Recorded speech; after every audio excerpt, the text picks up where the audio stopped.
Alright, what's going on, guys? It's Willie D here, and today I'm coming at you with a little bit of a different video. This is more of like an IBJJF cut commentary, sort of. And I'm here to explain the real problem with Jiu Jitsu. And yes, you read the thumbnail right. It's skill-based matchmaking. And I don't care what you say, that stuff's real. That stuff really exists in real life, alright? And I'm here to explain why. And it's a terrible problem in Jiu Jitsu. Also, ignore if I'm bad. I'm trying to go for headshot kills for this stupid LMG. Alright, so anyways, if you don't know, I'm a little bit of a jiu-jitsu practitioner myself.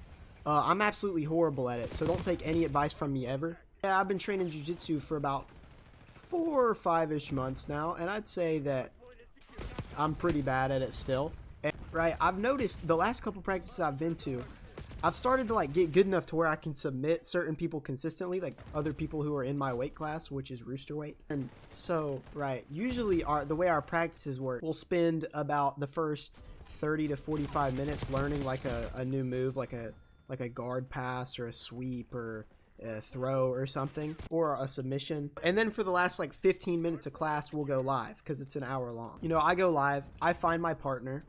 Shout out my bro who I go live with regularly. And, you know, I submit him, finally. I'm pretty proud of myself, you know. I get the choke, get the rear naked choke in. You know, I've got all my hooks in. It was a pretty solid submission. But then, you know, coach is like, yo, swap partners. And, you know, I look around me. Every other person in my weight has a partner. And I look to my left, and you would think that this man's name is Requise. Why am I suddenly rolling with a 6'3" black man? I know I haven't done a face reveal yet, but I'm a 5'8" ginger, 130-pound kid. What am I doing rolling with a 6'4" beastly brolic black man named Requise? That wasn't actually his name, but if you get that reference, you're a real one. And so, right, you know, I'll roll with anybody. I don't really care, but I get destroyed. Okay, absolutely demolished, you know, like a lion destroying a gazelle. And then coach is like, all right, swap partners again.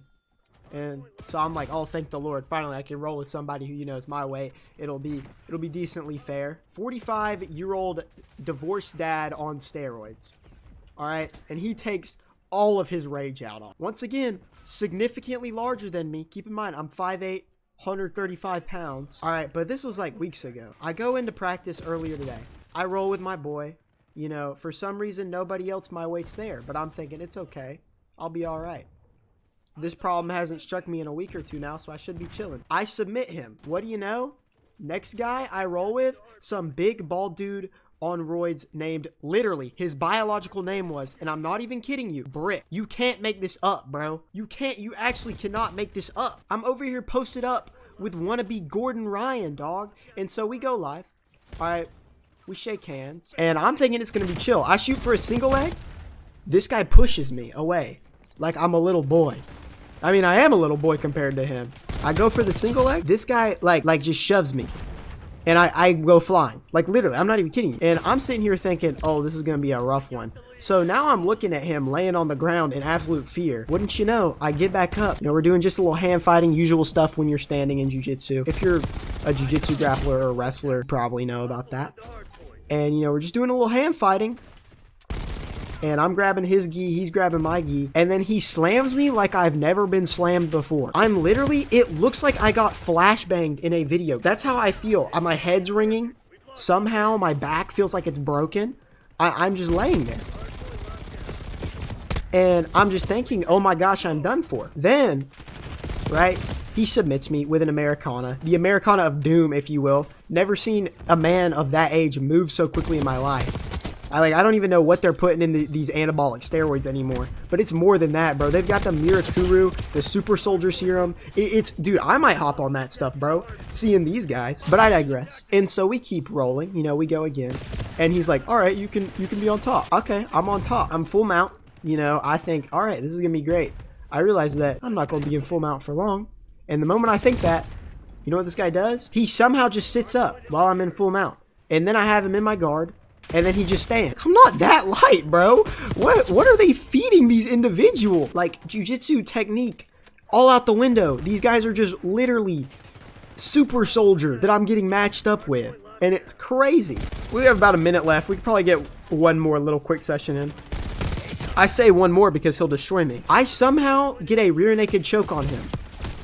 If you don't do jiu-jitsu, none of this is going to make any sense, by the way. My fault. Just look it all up. Because I don't really want to put it all on screen. Like what I'm doing. Like walking it through. I somehow, you know, I take back. I get my hooks in. Again. I somehow, you know, I take back. I get my hooks in again. And, dude. I'm sitting there with an underhook. This guy's shaking me off, you know, he's trying to get me off of his back. Then he falls over and I go for the choke. And I'm sitting here, I'm thinking, oh, I've got the win. Because I'm literally like my arm, you know, I've got the choke and everything. I'm holding on to my key. I'm squeezing tight. I'm choking this dude out. And he just lays there. And he sits there for a solid 30 seconds. And I know I'm choking him because I can hear his breathing, you know, just him being strained. Like I can hear him being choked. And he just waits it out until the timer goes. And, you know, I come home, I do a little introspection, and, you know, I come to the realization that this only happens when I submit other people during live. And so I came to the conclusion that skill-based matchmaking is a real problem in jiu-jitsu, and we need to tell the devs to take this stuff out, because this ain't funny, bro. I'm just trying to get along in there. Now, keep in mind, like I said, I'll roll with anyone, but, like, dude, to the divorced dads of jiu-jitsu, bro, I'm not your ex-wife. You don't have to go that crazy on me, bro. I'm a broke child who can barely afford to go to these classes in the first place, bro. I did not make you sign that prenup. But yeah, that's my story about how skill-based matchmaking is a problem in jiu-jitsu. I don't usually do videos where I rant like this, but I just kind of wanted to come on here and show the other parts of my life that aren't talking about movies or playing video games. And I thought this was a pretty interesting video to make. So if you want to see more like this, like the video and I guess comment. And yeah, remember Jesus loves you, and see ya.